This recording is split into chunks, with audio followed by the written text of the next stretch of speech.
Eatontown, tonight we are covering a meeting with real momentum. Roads, communication upgrades, the borough building, and resident concerns that deserves action. And then I'm going to slow things down a little bit to teach something everyone in this town should understand. Annual reassessments. Because if residents don't understand the math, the conversation turns into chaos. Roll the intro.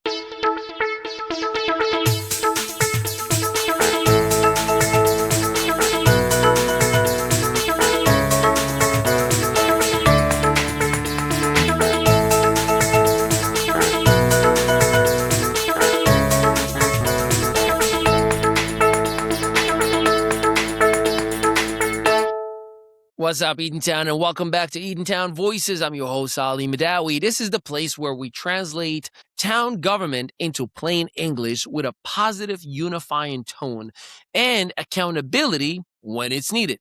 Tonight's episode has two separate parts. Part one, we're going to discuss what happened at the January 28th council meeting, the highlights, what it means, what residents asked for, and what the town needs to follow through on. Part two, a clear breakdown of annual reassessments. You know, the tax thing we all have been feeling, what they are not, why it matters to Eatontown, and why transparency is the actual real issue. Let's get into it. Part one, the council meeting of January 28, 2026. That has segment one of part one, meeting, opening process, and closing session. So the meeting opens at 7:03 p.m. with the standard legal notice. This meeting has been advertised in accordance with the Open Public Meetings Act, etc., etc., etc. Roll call is taken, and then we get something residents always notice, the closed session. The borough attorney states clearly, we have an executive session on litigation, and then we also have a personnel matter. They passed Resolution 45-2026 to go into closed session for potential litigation and personnel. And more importantly, they read the transparency clause. Minutes may be disclosed upon the determination that public interest will no longer be served by such confidentiality.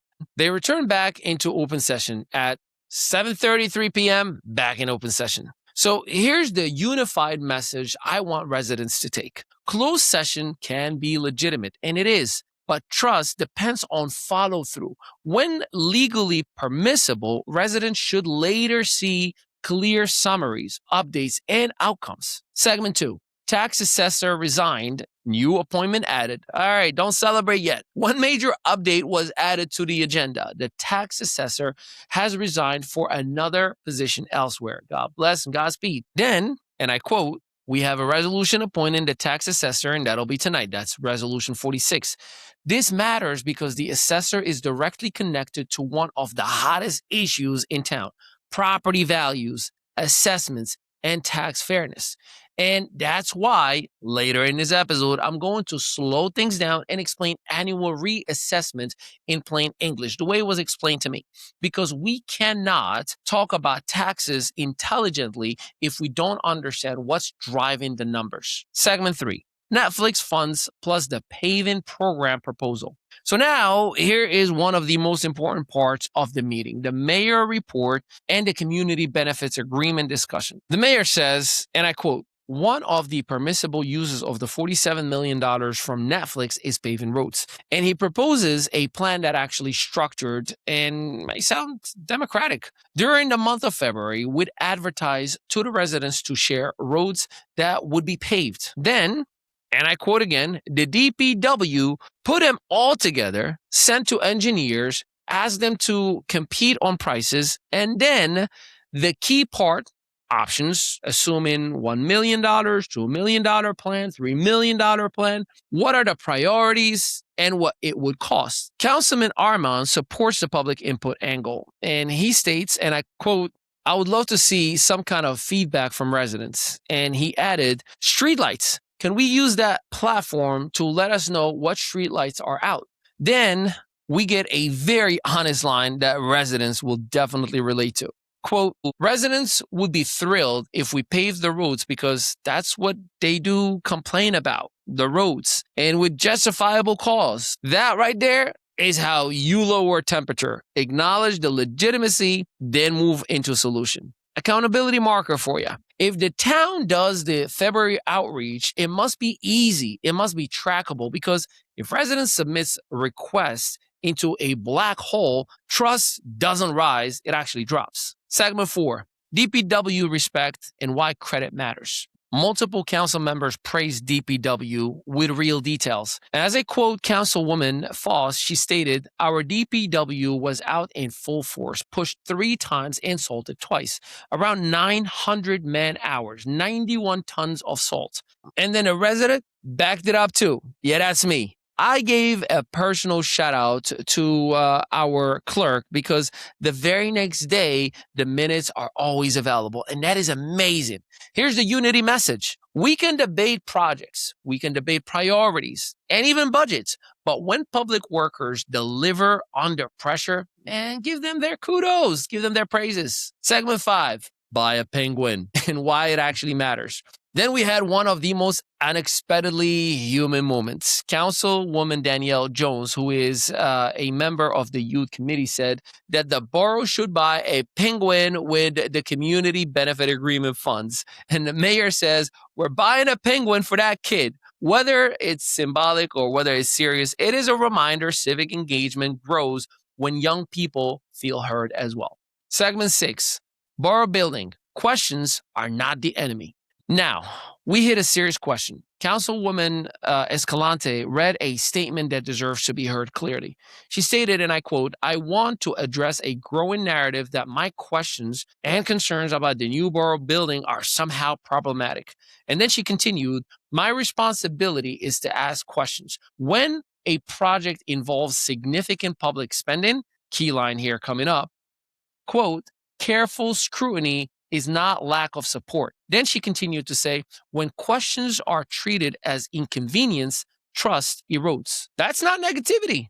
That's governance. Accountability note to council as a whole. If you're going to ask the public to accept a long-term project, then produce the public-facing materials, comparative cost options, timelines, impact analysis, financing strategy. Because when that isn't clear, well, the town fills the gap with rumors. And sometimes we wonder, where are these rumors really coming from? Segment 7, public comments. Veteran tombstones, communication, and fear in the community. So public comments were powerful. Former council member and resident Kevin Gonzalez raised a serious concern after a cleanup day. He stated, and I quote, "We saw some tombstones 15 to 20 feet into the brush. Some of these are veterans." Councilwoman Faust has responded, "It's disgraceful." Then discussion turned into practical next steps: permission, training, preservation methods, scouts, and how to do it safely and correctly. Here's another accountability marker. This needs a point person and a timeline. Dignity should not sit in limbo. Then I came up to the mic and I stated, instead of thousands of emails, what if we do a form, like a Google form? It's efficient, it's effective, and it's free. This is the kind of modernization that reduces chaos for residents and staff. Then I continued and I brought up something that may be heavy, but I believe it is human. Families nowadays are living in fear and not participating in community life. Council acknowledge translation services and point towards school district resources. I don't think that's enough though, because you don't have to agree on politics or disagree on this, but kids matter and people deserve access to services and community life. Segment 8, Borough Hall financing and how do we not get killed? There was a resident, I'll just use his first name, Frank. He asked a question that everybody can relate to. If you go in the direction of a new borough hall, what would be the process to pay for it and at the same exact time not kill us? Mayor Tallarico explained, some funding could come from the Netflix-related pot. Some could be bonded, and revenue streams later in the pilot structure could also help. He also addressed a rumor directly, and I quote, "We actually got more money, like almost double than Oceanport has gotten," and emphasized planning. We planned it meticulously. There are funding mechanisms to do capital projects without hurting the taxpayer. Now that's a promise, ladies and gentlemen. Net neutral or close to it through smart planning. Accountability marker for you. Residents should see that plan on paper in plain English because it sounds good, but seeing is believing. All right. Now, this is the next part, and I believe it's important. I'm going to slow things down on purpose. This is not about blame. This is about how the system works and why transparency matters. Because if you remember earlier in the meeting, we heard the tax assessor has resigned. So what does that mean? And we know assessments and taxes are a constant topic here in Eatontown. So let's break down annual reassessments. What residents should understand. This is part 2. Annual reassessments, the explainer. It sounds like a movie trailer. Part 1. What annual reassessment really means. So an annual reassessment means the town updates property value every year to reflect the current market. The goal is fairness, so everyone is paying their proper share, not more, not less. But for that system to work, the input must be accurate and consistent. Part 2, sales.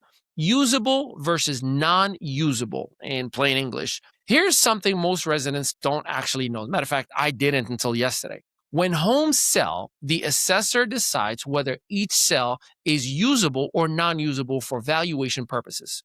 Usable sales help set values. Non-usable sales, are excluded, for example, family transfers or distressed sales. Why does that matter?